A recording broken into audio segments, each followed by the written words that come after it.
सोमनाथ दत्ता जी, पश्चिम बंगाल से। राधे राधे महाराज जी। महाराज जी, आजकल बहुत सारे ऐसे प्रश्न आ रहे हैं कि 1 जनवरी 2025 से नया साल लग रहा है, हम अपनी गलत आदतों को छोड़ना चाहते हैं। महाराज जी, इसमें हमारा इसमें एक वो था महाराज जी, क्या होता है कि नियम तो लिया बट कुछ दिन बाद फिर टूट जाता है महाराज जी, ऐसा क्यों और इसको कैसे दृढ़ करें? देखो, बिना भजन के आप में पावर नहीं आएगा और बिना पावर के कोई संकल्प रुकता नहीं है। जैसे हम कसम खाई, संकल्प लिया, तो उसके लिए हमें पावर तो चाहिए, अध्यात्म बल। वो मिलेगा नाम जप से। जितना नाम जप करोगे, श्री हरिवंश नाम बल लहो, अपने मन भाई सब कहो, रहो शरण हरिवंश की। जब हम आचार्य और गुरु की शरण में होकर उनका नाम जप करते हैं तो हमारे अंदर बल बढ़ता है। आज से नहीं करूंगा तो नहीं करूंगा।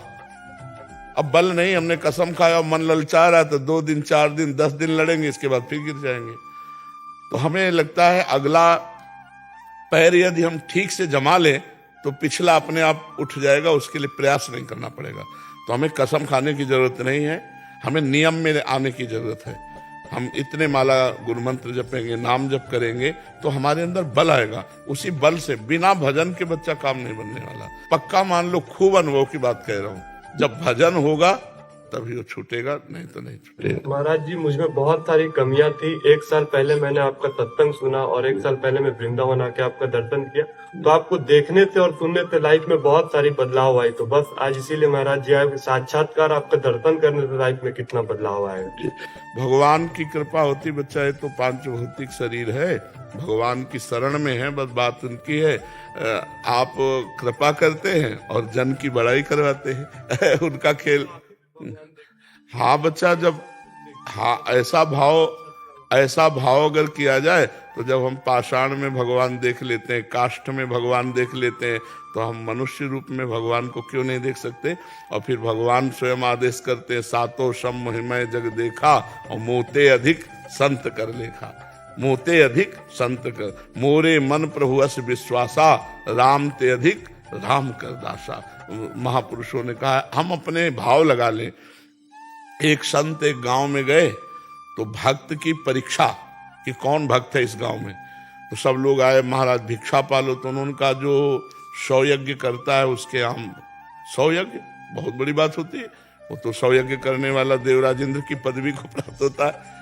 गांव में कहा कि जो यज्ञ करेगा, 100 यज्ञ करेगा या कर चुका है उसी, तो कोई प्रण नहीं ले सकता। 100 यज्ञ के बहुत दाम चाहिए, रुपया चाहिए यज्ञ के लिए।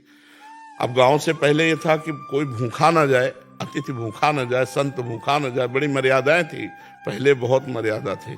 आज चाहे जितना पापी हो, अगर अतिथि बनकर आ गया है दरवाजे पे तो उसका सम्मान किया जाता है। अतिथि देवो भव, पहले अतिथि देवो भव, कहीं कहीं मकान में भी लिखा होता था अतिथि देवो भव। तो वो संत बोले कि अगर कोई यज्ञ किए हो, तो एक नववधू थी, वो सत्संग जाया करती थी। उसने कहा, हम महाराज को भोजन पवाएंगे। भोजन लेके गए तो महाराज ने देखा, बोले, बच्चा तुम्हारी नई अवस्था है, अभी 100 यज्ञ कैसे कर लिए। बोले, महाराज 100 तो बहुत कम होती है। अगर संत दरस को चालिए, तज माया अभिमान, ज्यों ज्यों पग आगे बढ़े, कोटिन यज्ञ पा लिए। क्योंकि सत्संगी थी। अगर हम संत दर्शन के लिए अभिमान छोड़कर जाते हैं कि आज हमें भगवान के भक्त के दर्शन होंगे, तो एक एक कदम पर करोड़ करोड़ यज्ञ का फल कहा गया है। संत दर्श को चालिए, तज माया अभिमान, ज्यों ज्यों पग आगे बढ़े, कोटिन यज्ञ समान। तो भगवान कृपालु हैं, वो इस सब पे कृपा कर रहे हैं।